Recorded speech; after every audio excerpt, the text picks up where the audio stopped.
أعوذ بالله السميع العليم من الشيطان اللعين الرجيم. بسم الله الرحمن الرحيم. الحمد لله رب العالمين والعاقبة للمتقين والجنة للموحدين والنار للملحدين والصلاة والسلام على سيدنا ونبينا بالقاسم محمد. اللهم صل على محمد وآل محمد فرج وآله الطيبين الطاهرين المعصومين المظلومين ولعنة الله على أعدائهم وقاتلهم وغاصب حقوقهم أجمعين من الآن إلى قيام يوم الدين. أما بعد فقد قال الله سبحانه تبارك وتعالى في القرآن المجيد وهو أصدق الصادقين وقوله الحق. بسم الله الرحمن الرحيم. يا أيها الذين آمنوا من يرتد منكم عن دينه فسوف يأتي الله بقوم يحبهم ويحبونه. صلوات الله. اللهم صل على محمد وآل محمد وعجل فرجهم. میرے بھائیوں اور میرے دوستوں، میرے بزرگوں، کل سے یہ جو سلسلہ شروع ہوا ہے مجلسوں کا، اس میں بار بار یہ بتایا گیا کہ مجلسوں کا جو ٹاپک اور موضوع ہے وہ ہے عقیدہ اور عمل. دو چیزیں ہیں، ایک ہے عقیدہ اور ایک ہے عمل. تھوڑی بہت گفتگو کل اس سلسلے میں ہوئی تھی کہ عقیدہ کیا ہوتا ہے اور عمل کیا ہوتا ہے. عقیدے کو کہاں ہونا چاہیے، اور جب عقیدہ ہوتا ہے تو عمل ضرور ہوتا ہے. بہت سی مثالیں آپ کی خدمت میں پیش کی تھیں. ان سب باتوں کو دوبارہ تکرار نہیں کرنا ہے، بلکہ آج جو نئی بات ہے وہ آپ کی خدمت میں پیش کرنا ہے. وہ یہ کہ یہ انسان جس کو کہا جا رہا ہے کہ عقیدہ ہو ہمارے پاس تو اس کے ساتھ ساتھ عمل بھی ہو، یہ انسان مل کر بنا ہے دو چیزوں سے. یہ انسان دو چیزوں سے مل کر بنا ہے. ایک ہے روح اور ایک ہے جسم. ایک انسان کی باڈی ہوتی ہے اور ایک انسان کی روح ہوتی ہے. ان دو چیزوں سے مل کر انسان بنتا ہے. یہ جب دو پارٹ ہوں گے تبھی انسان کہلائے گا. اور اس میں سے کوئی ایک پارٹ ساتھ چھوڑ دے گا تو انسان فوت ہو جاتا ہے، ختم ہو جاتا ہے. جس دن روح اس جسم کا ساتھ چھوڑتی ہے وہ انسان مردہ کہا جاتا ہے. عزیزوں، روح اور جسم جیسے جیسے ساتھ ساتھ رہتے ہیں، اور انسان جب روح جسم ساتھ ساتھ رہیں گے تبھی وہ انسان کہا جائے گا. اسی طریقے سے عقیدہ اور عمل ہے کہ جب عقیدہ اور عمل دونوں ساتھ ساتھ رہا جائے گا تبھی انسان مومن کہا جائے گا. جیسے بغیر روح کے انسان مردہ ہوتا ہے، ویسے ہی بغیر عقیدے کے انسان مومن نہیں بلکہ اسے کافر کہا جائے کہ وہ عقیدہ بھی تسلیم نہیں کرتا ہے. تو انسان کی ضرورت جس طریقے سے روح کی ہے ویسے ہی اس کو جسم کی بھی ضرورت ہے. اب آئیے عقیدے کا تعلق کس چیز سے ہے؟ انسان مل کر بنا ہے روح سے اور جسم سے. روح ہوتی ہے، روح دکھائی نہیں دیتی ہے، جسم اس کا دکھائی دیتا ہے. عقیدہ دکھائی دیتا ہے کہ نہیں دکھائی دیتا؟ نہیں دکھائی دیتا ہے. عمل دکھائی دیتا ہے. تو کیا روح ہوا، کیا جسم ہوا؟ روح عقیدہ ہو گیا اور جسم کیا ہوا؟ عمل ہو گیا. یہ جسم بیکار ہے جب تک روح نہ ہو، یعنی عقیدہ نہ ہو. تو عزیزوں، یہ اگر آپ دیکھیں کہ اور عقیدہ جو ہوتا ہے، یہ عقیدے کا تعلق کس چیز سے ہوتا ہے؟ انسان کے ان ہاتھ پیر سے عقیدے کا تعلق نہیں ہوتا ہے کہ ہم اللہ کو ایک مانتے ہیں تو ہم مجھے انگلی سے بتائیں گے، نہیں. عقیدے کا تعلق کس سے ہوتا ہے؟ روح سے اور جسم سے، انسان کے دل سے تعلق ہوتا ہے۔ عقیدہ کوئی دکھائی دینے والی چیز نہیں ہے، جیسے روح دکھائی دینے والی چیز نہیں ہے۔ عقیدہ دکھائی نہیں دیتا، ہم اللہ کو ایک مانتے ہیں، ہم قرآن کو اللہ کی کتاب مانتے ہیں، یہ وہ سب چیزیں جو ہماری روح میں پیوست ہیں، یہ دکھائی نہیں دیں گی۔ تو اس کا مطلب یہ ہوا کہ عقیدہ جو ہے وہ روح کی حیثیت رکھتا ہے، اور جب عقیدہ یعنی روح انسان کی ہوگی تبھی انسان کیا عمل کی طرف آئے گا، عمل کی طرف آئے گا اور اپنے جسم کی طرف آئے گا۔ تو عزیزوں اس کا مطلب یہ ہوا کہ روح اور جسم جیسے انسان کی ضروری ہے ویسے عقیدہ اور روح، عقیدہ اور عمل ضروری ہے۔ عقیدے کو روح کہا جاتا ہے اور اس کو عمل کو جسم کہا جاتا ہے، دونوں ایک دوسرے کی ضرورت ہے۔ ایسا نہیں ہو سکتا کہ انسان دونوں میں سے کسی ایک سے بے نیاز ہو جائے۔ اگر کسی ایک نے ساتھ چھوڑ دیا تو انسان کیا کہلائے گا؟ مردہ کہلایا جائے گا۔ تو یہ عقیدہ اور عمل، کل میں نے آپ کی خدمت میں کہا تھا کہ عقیدہ اور عمل یہ انسان جب دنیا میں اس دنیا میں اس نے قدم رکھا، کل مثال میں نے دی تھی کہ وہ بہت سی چیزوں کو اپنے ساتھ لے کر آیا، وہ بہت سی چیزوں کو اپنے ساتھ لے کر آیا۔ اس کو غذا کہاں سے ملنا ہے؟ یہ اسے معلوم ہے کہ ماں سے ملنا ہے، یعنی کیا مطلب؟ وہ انسان جانتا ہے، یعنی اس کا عقیدہ ہے کہ اسے غذا کیا ملنے والی ہے، لیکن عمل کی منزل میں وہ خود دھیرے دھیرے وہ بچہ جو ہے وہ آگے بڑھتا ہے۔ تو وہ انسان جو دنیا میں آ رہا ہے، وہ انسان دیکھیے اللہ نے اس دنیا کو پیدا کیا، اس دنیا میں پیدا کرنے کے بعد انسان کے علاوہ بہت سی چیزوں کو اللہ نے پیدا کیا ہے، جانور ہیں، حیوان ہیں، پیڑ پودے ہیں، درخت ہیں، سب کچھ پیدا کیا، اس کے ساتھ ساتھ انسان کو پیدا کیا ہے۔ لیکن یہ جو جانور ہیں، یہ جو حیوان ہیں، یہ اپنے ایک سسٹم کے لحاظ سے زندگی گزارنے پر مجبور ہوتے ہیں، ان کا ایک سسٹم بنا ہوا ہے، اس سسٹم سے یہ نہیں ہٹ سکتے۔ اللہ نے سورج چاند کو پیدا کیا، وہ اس سسٹم سے باہر نہیں جا سکتے، ان کو کب نکلنا ہے، کب غروب ہونا ہے، کب ان کا غروب ہونا ہے، کب ان کا غروب ہو جانا ہے، وہ ایک سسٹم کے اس میں چلنا ہے، چاہے سورج ہو چاہے چاند ہو، اور اسی طرح جانور ہو کہ وہ اس کو بھی ایک سسٹم میں زندگی گزارنا ہے کہ اگر اس کی زندگی اللہ نے 2 سال لگ دی، وہ اس کو بچے دینا ہے تو بچے دے گا، پھر وہ انڈے نہیں دے گا۔ وہ ایک سسٹم ہے کہ مرغی کا بچہ جو ہے وہ گوشت نہیں کھائے گا بلکہ دوسری چیز کھائے گا، بلی کا بچہ کبھی آلو نہیں کھائے گا، گوشت کھائے گا۔ تو وہ ایک سسٹم کے تحت یعنی کہا جائے کہ وہ مجبور زندگی گزار رہا ہے۔ لیکن جب انسان کی بات آتی ہے اور انسان کی بات آتی ہے تو انسان کو اللہ نے اس دنیا میں بھیجا، اسے کیا کہا؟ اشرف المخلوقات، اشرف المخلوقات۔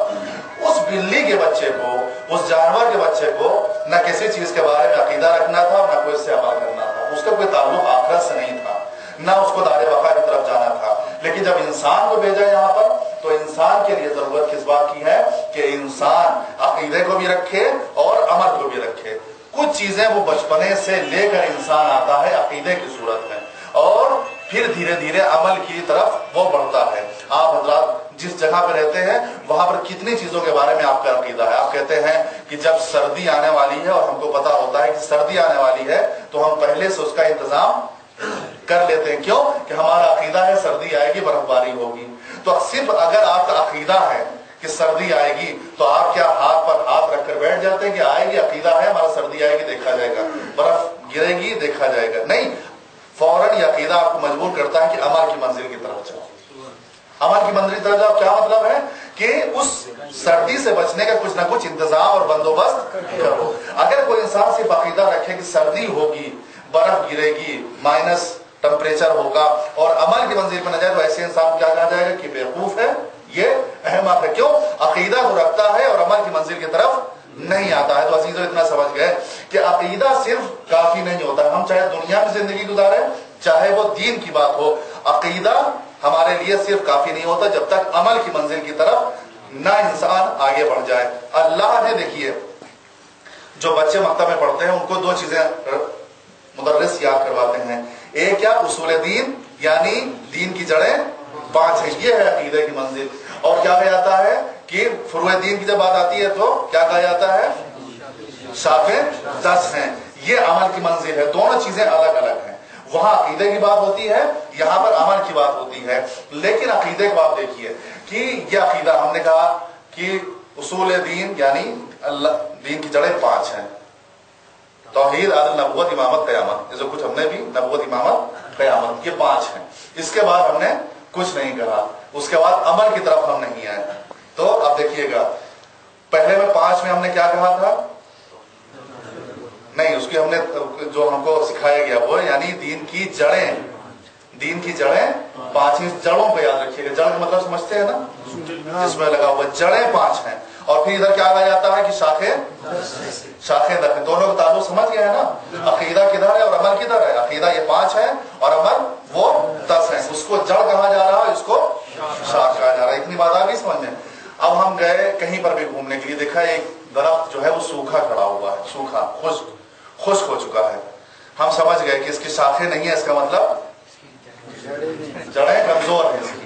और कोई दरख्त हमने देखा कि बहुत हरा भरा है, इसमें अखरोट बहुत हैं, इसमें बादाम बहुत लगे हुए हैं, ये है वो है, फौरन समझ गए। शाखों को देखकर, फलों को देखकर हमने समझ लिया कि इसकी जड़ें मजबूत है ना?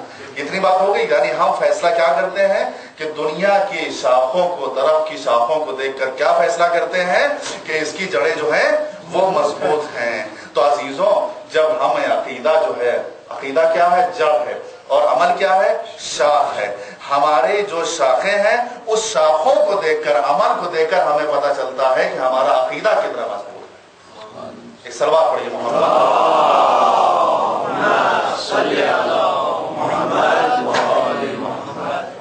वरना वो क्या नाम है, जिसकी जड़ें खुश्क हो जाएंगी, वो दरख्त होता है सूख जाता है, बेअमल, मतलब बेअमल है तो एकदम बिल्कुल सूखा हुआ दरख्त है। तो ये अकीदा और अमल, इसको इंसान बहरहाल दुनिया में आएगा तो दुनिया में उसको साथ में लेकर चलेगा। ऐसा नहीं है कि दुनिया में सिर्फ दुनिया में किसी चीज पर अकीदा रखे और उसके अमल की मंजिल ना है। ये अकीदा और अमल ऐसी चीज है कि दुनिया में वो इंसान जो कम्युनिस्ट है, कम्युनिस्ट हम जिसे कहते हैं, मुल्हिद, जो अल्लाह को नहीं मानता है, वो भी बहरहाल ये मानता है कि अल्लाह नहीं है। कुछ तो मान रहे हो तुम कि अल्लाह नहीं, ये तो मान रहे हो। यानी एक अकीदा तो वो भी लिए हुए है, कम्युनिस्ट जो है, वो कम्युनिस्ट जो है वो भी एक अकीदा लिए हुए है कि अल्लाह नहीं है। तो कम से कम तुम यही मान रहे हो कि अल्लाह नहीं, यानी कुछ तो मान रहे हो उस दुनिया में आने के बाद। अब आप बहुत दूर न जाए कि आप दुनिया में देखेंगे कि बहुत से लोग अगर ऐसी जगहों पे जाएं जहां बड़े शहर हैं, वहां पे देखेंगे कि कुछ लोग ऐसे होते हैं जो बहुत मॉडर्न जिंदगी गुजारते हैं, बहुत मार्ड होते हैं और बहुत कहते हैं हम पाश एरिया में रहना चाहते हैं, बहुत VIP इलाका हो, ऐसा इलाका हो। उनके आप लिबास को देख के आप सोचेंगे कि अरे दुनिया में ऐसे लोग भी रहते हैं। नहीं अजीजों, ये दुनिया, इस दुनिया को देखकर और इन लोगों को देखकर कि इस फैशन के साथ रहते हैं या इस जमाने के साथ रहते हैं, इस मॉडर्न लाइफ के साथ जिंदगी गुजार रहे हैं, जिनका ये नारा है कि लाइफ इज वाइफ या वाइफ इज लाइफ, जो लोग ये कहते हैं, तो अजीजों इनकी जिंदगी को देखकर मायूस नहीं होइएगा। ये दुनिया की जिंदगी जो है वो इन काफिरों के लिए है, मोमिनों के लिए नहीं है। मोमिनों की जिंदगी जो है वो तो यहाँ के बाद ही शुरू होती है, यानी इस दुनिया की जिंदगी गुजारने के बाद। तो ये बात कहीं से कहीं निकल जाएगी, अकीदा और अमल। अकीदे और अमल का ताल्लुक एक दूसरे से जरूरी है। ये नहीं हो सकता कि अकीदा हो और अमल ना हो, और ये नामुमकिन है कि इंसान कोई अमल कर रहा हो किसी चीज के बारे में अकीदा ना। दुनिया में जो भी आया है वो एक अकीदे को लेकर आया है। हम जब मुसलमान हैं तो हम मुसलमानों में अकीदे 5 चलवाए गए, जो अभी बताया आपने कि जड़ें 5 हैं। फिर उसके बाद शाखें अमल की मंजिल में आता है कि वो अमल है। लेकिन देखिए हमसे जो गलती होती है वो क्या होती है कि अकीदे का ताल्लुक में, अकीदा जो होता है यानी दीन की जो जड़ें 5 हैं, जो अकीदा है इसमें हमें कुछ खर्च नहीं करना है। मानना ही तो है ना, अल्लाह एक है, भाई कलमा पढ़ लिया काफी है, रसूल की गवाही, रसालत की गवाही दे दी काफी हो गई। ये मान लिया कि कयामत आएगी, जब आएगी देखा जाएगा, अभी तो नहीं आ रही है ना, मान लिया खत्म। 12 इमाम है मान लिया, तो इसमें कुछ खर्च नहीं करना है, कुछ जेब से निकलना नहीं है। यूं कहा जाए कुछ जेब से खर्च नहीं होना है, ना मेहनत, ना कोई मशक्कत, ना कोई दौलत, ना कोई पैसा, कुछ नहीं। इसको मानना है तो इंसान अकीदे को बहुत आसानी से मान लेता है। अकीदे को आसानी से मान लेता है इसलिए कि इसमें कुछ ना मतलब ठंडे पानी से वुजू करना है, ना 2 पैसे 4 पैसे खर्च होना है, ना रात में आकर मजलिस में बैठना है, कुछ भी नहीं करना है। बस अकीदा है, बस लेटे लेटे मान लिए हाँ अशहदु अल्ला इलाहा इल्लल्लाह अशहदु अन्ना मुहम्मद रसूलुल्लाह, उसके बाद काम खत्म हो गया। तो अकीदे तक तो इंसान बहुत आसानी से आ जाता है। अकीदा तो आप किसी को भी मनवा लीजिए, फौरन मानने के लिए तैयार हो जाएगा। बात جہاں آتی ہے مشکل ہوتی ہے وہ کہاں؟ عمل کی منزل میں آتی ہے. عمل کی منزل میں فوراً یہ مشقت آتی. کیوں؟ کیونکہ عقیدہ تو صرف دل سے ہے، یعنی روح سے اس کا تعلق ہے. لیکن جب عمل کی منزل آتی ہے تو آپ دیکھیں گے کہ عمل کی منزل میں سب سے پہلے کس طرف بلایا جاتا ہے؟ نماز کی طرف. نماز کی طرف ہے نا. یہ اصول ہے جو فریدون 10 ہیں اس میں اول کیا ہے؟ نماز کے لیے بلایا جاتا ہے. اس کے بعد روزہ، اس کے بعد حج ہے، حج کے بعد. اب دیکھیے نماز اور روزے کے بعد جو عمل کی منزل ہے، اس کے بعد فوراً جہاں سے پیسے خرچ ہونا ہے وہ باتیں شروع ہو گئی. خمس، زکوٰۃ اور حج یہ سیریل سے ہیں. یہ سیریل سے، تینوں میں مال نکلنا ہے. انسان سب کچھ کر سکتا ہے. بعض لوگ ایسے ملیں گے، بعض کنجوس ایسے ہوتے ہیں بخیل کہ وہ سب کچھ کر سکتے ہیں. مجھ سے کہیے کہ رات میں 100 رکعت نماز پڑھنا ہے، وہ پڑھ لیں گے. لیکن کہیے کہ 100 روپے ادارے کو دے دیجیے تو کیوں؟ اس لیے کہ عقیدہ کمزور ہے اور کوئی بات نہیں. صرف عقیدے کی کمزوری ہوتی ہے اور کچھ نہیں ہوتی. اور دیکھیے عزیزوں، اللہ کا معاملہ جو ایسا ہے، جو پیسے خرچ کرنے کی بات ہوتی ہے، اس کا تعلق، جو انسان پیسے خرچ کرتا ہے اس کا تعلق کیا ہوتا ہے کہ اللہ نے ایک بہت بڑا ہمارے اوپر کرم یہ رکھا ہے کہ ہم بہت سے عمل جو انجام دیتے ہیں وہ نیت پر اللہ اس کا ثواب دے دیتا ہے. نیت پر ثواب مل جاتا ہے. آپ نے سنا ہوگا، مولانا بیٹھے تشریف فرما ہے کہ اگر انسان نماز جماعت کی نیت سے چلا کہ مسجد جا رہے ہیں جماعت پڑھیں، لیکن راستے میں کوئی دوسرا کام آ گیا تو یہ کہا جاتا ہے کہ جماعت کا ثواب چاہے تم پہنچے مسجد میں یا نہیں گئے لیکن جماعت کا ثواب تمہیں مل گیا. جمعے میں جا رہے تھے لیکن نہیں پہنچ سکے، کوئی دوسرا کام آ گیا، لیکن جمعے کا ثواب. یعنی کیا مطلب؟ اللہ کے یہاں عمل بعض ایسے عمل ہیں کہ جن پر نیت پر ہی ثواب مل جاتا ہے. کچھ کرنے کی ضرورت نہیں، صرف نیت تمہاری پاک، پاکیزہ اور خالص ہونا چاہیے. نیت پر ثواب دیکھیے اللہ دے رہا ہے عمل کی منزل میں. امام جعفر صادق علیہ السلام کے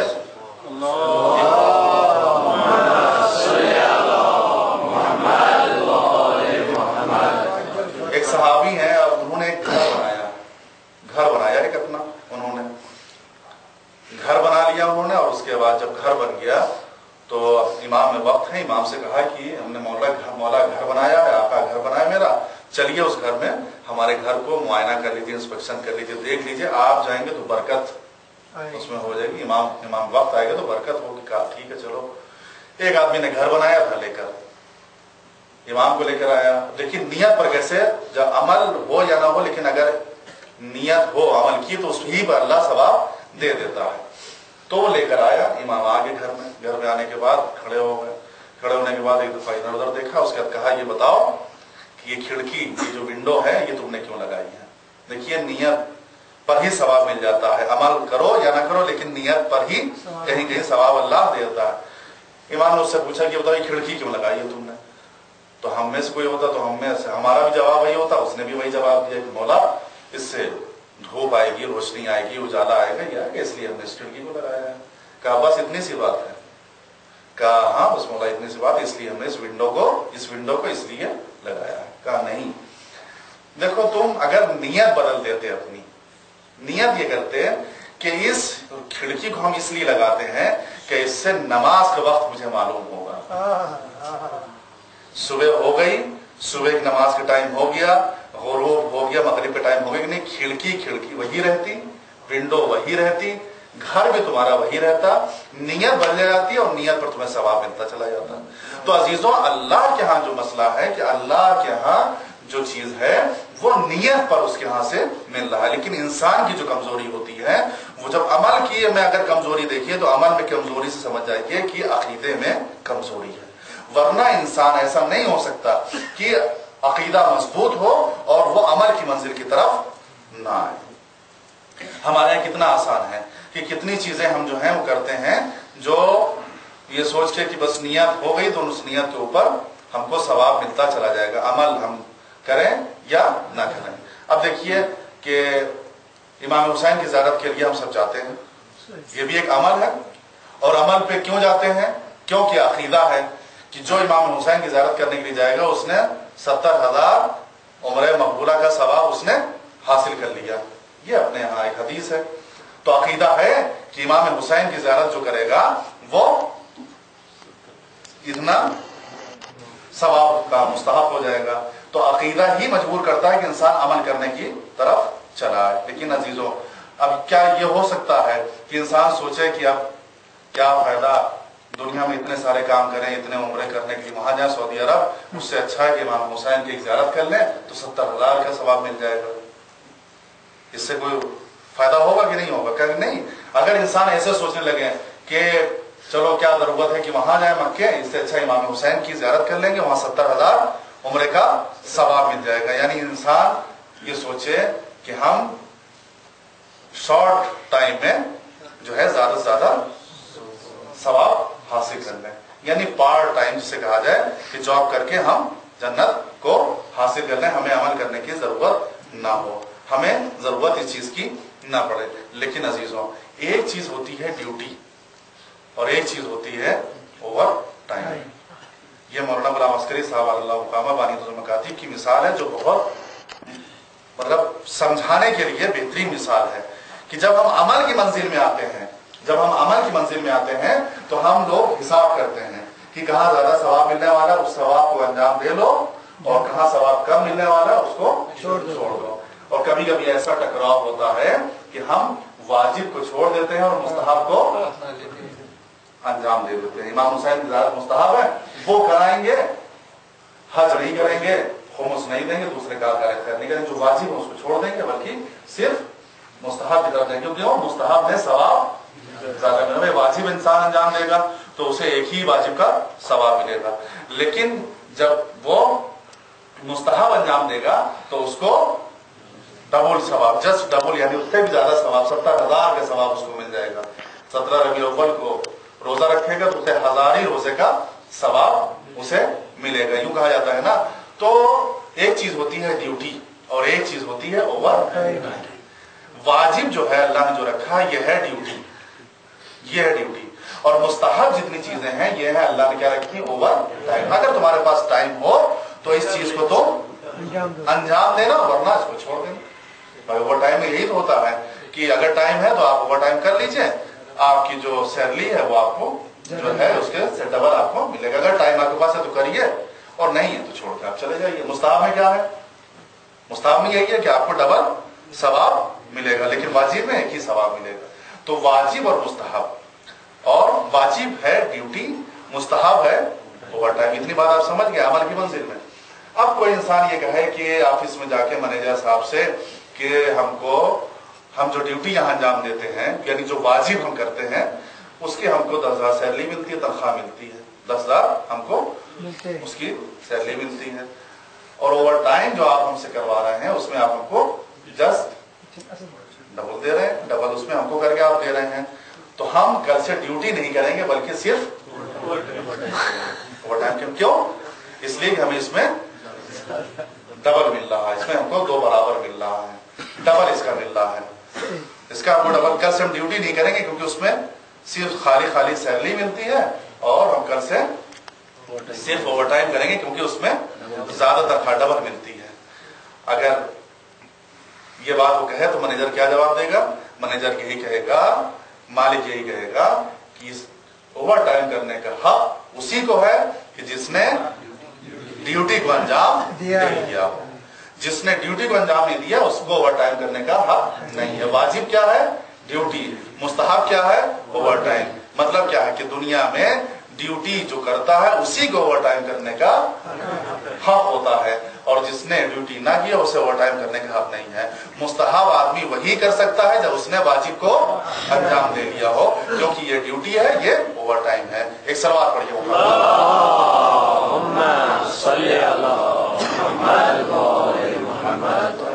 तो ये है अमल की मंजिल में, कि अमल की मंजिल में हमारा ऐसा इंसान जब कमजोर पड़ता है तो कमजोर पड़ने के बाद उसके दिल में ख्याल आने लगता है कि ये चीज हमारी अल्लाह तक पहुंचेगी कि नहीं पहुंचेगी। इसमें हम हिसाब करने बैठते हैं कि इसमें हमें ज्यादा सवाब मिलेगा, इसलिए हम इस ज्यादा सवाब को हासिल करने के लिए ये चीज को हम अंजाम दें। क्योंकि हमारा देखिए जिस दौर में और में हम जिंदगी गुजार रहे हैं वो दौर कारोबारी दौर है, बिजनेस वाले दौर है। हर आदमी थोड़ा थोड़े में नफा और नुकसान सोचता है कि कितना फायदा होगा, कितना मुनाफा होगा, कितना हमारा लॉस होगा, कितना हमारा प्रॉफिट होगा, वो हर इंसान सोचता है। तो मजहब की बात जब आती है तो मजहब में भी हम क्या, मजहब में भी इसी चीज को हम लागू करना चाहते हैं। क्यों लागू करना चाहते हैं कि हमें कहाँ ज्यादा सवाब मिल रहा है और कहाँ हमको ज्यादा सवाब नहीं मिल रहा है, सिर्फ इसी चीजों को हम अपनाते हैं और उसके एतबार से नहीं।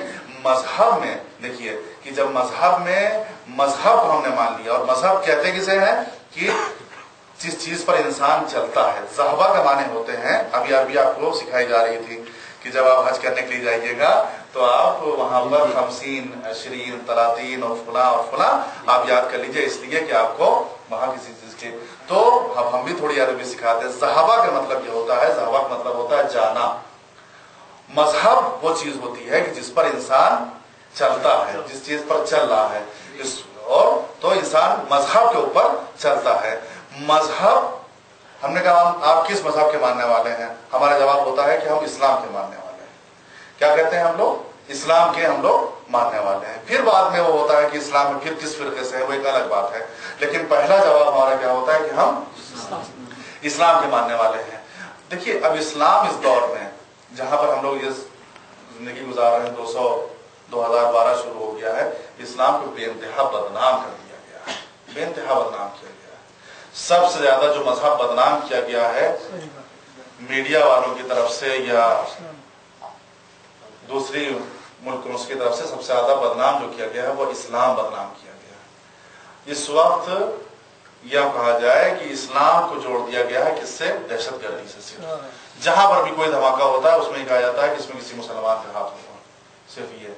और ये बहुत बड़ी चाल है, बहुत बड़ा एक प्लान है, बहुत बड़ी प्लानिंग है कि इस्लाम को किस तरीके से बदनाम किया जा रहा है, किस तरीके से बदनाम किया जाता है। आज कोई देखिए, सोचिए कि कोई भी कहीं पर भी कोई धमाका होता है, फौरन स्क्रैच जो जारी होता है उसमें बड़ी दाढ़ी का वाला स्क्रैच जारी होता है, जिसकी इतनी बड़ी दाढ़ी हो या ना हो आदमी, लेकिन जब स्क्रैच बना के फोटो लगाया कि भाई ये फला मशकूक आदमी है, तो उसकी बेचारी की इतनी बड़ी दाढ़ी लगा दी। क्या मतलब है कि समझ लो ये मुसलमान है, चाहे कोई हो, हवा में आदमी हो, चाहे हो ही ना, लेकिन क्या मतलब कि इस्लाम को बदनाम। जब इस्लाम को हर तरफ से बदनाम किया जा रहा है, तो अब हमारा और आपका क्या फरीजा है, और नौजवानों का क्या फरीजा है, नौजवानों का क्या फरीजा है इस दौर पर आकर कि अकीदा जैसा है उसी तरीके से अमल करें, तब सच्चा इस्लाम हम दुनिया के सामने पेश कर सकते हैं। हम उस इस्लाम को पेश कर सकते हैं जो आले मोहम्मद का इस्लाम है, हम उस इस्लाम को पेश कर सकते हैं जो अहले बैत का इस्लाम है।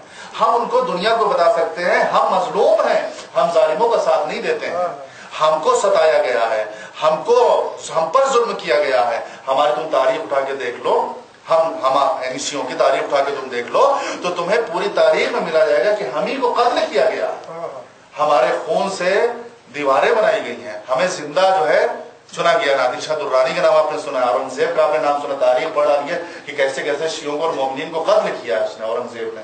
शहीद सालिस का मदार आगरे में उनको भी कत्ल किया है। तो आप सोचिए, आपके कश्मीर में भी एक जमाना था कि पूरे में आग लगा के खत्म कर दिया गया था वो इमाम बाड़ा, जिसके अंदर सब लोग मोमिनीन थे। तो एक जमाना था कि मुसलमानों की, यानी अगर देखा जाए कि जब मुसलमानों और इस्लाम की बात हो आपसे किसी से, तो ये कहे कि इस्लाम इस वक्त जो है बहुत ज्यादा खराब है और सबसे ज्यादा दहशतगर्दी कर रहा, तो आप कहें वो इस्लाम वाला होगा, इस्लाम ये वो इस्लाम जो यजीद लेकर आया था वो इस्लाम होगा। हम हुसैन वाला इस्लाम लेकर चलते हैं। तुम हुसैन की तारीख पढ़ो कि किसको मारा गया था, किसको कत्ल किया गया था, किसको शहीद किया गया था। हम हैं जो मजलूम रहे हैं हर तारीख में, हमको सताया गया है, हमें जो है हर दौर में यूं कहा गया है कि अब ये सोचिए कि इतने दौर गुजरने के बाद, इमाम हुसैन की शहादत के बाद, अगर आज भी कोई इमाम हुसैन के चाहने वाला हुसैनी कहीं पर अलम लेकर निकलता है, ताजिया जुलूस लेकर निकलता है, तो बम धमाके कर दिए जाते हैं। अभी पाकिस्तान में हुआ, मजार शरीफ में हुआ, इसी अशरे में। आप ये सोचिए कि ये कौन सी दुश्मनी है, ये कौन सी दुश्मनी है। दुनिया को क्यों नहीं समझ में आता है कि एक मुसलमान है दूसरे मुसलमान को मार रहा है। इसका मतलब ये है कि इसमें से एक मुसलमान जो मार रहा है वो जालिम है, जो मर रहा है वो मजलूम है। तो इसका मतलब ये कि दोनों मुसलमानों की तारीखें अलग अलग हैं। इसमें हुआ ये है कि ये जो इस्लाम रसूल के बाद से चला, बात निकल आई है तो पूरी करते हैं कि जो इस्लाम रसूल के बाद से चला है, इसकी तारीख वहीं से अलग अलग हो गई थी। एक इमामत की तारीख थी, एक खिलाफत की तारीख। अगर आप इसको यूं देखें, दोनों की तारीखें अलग अलग हो गई थी। सच्चा इस्लाम अलग था और एक जो नकली इस्लाम था वो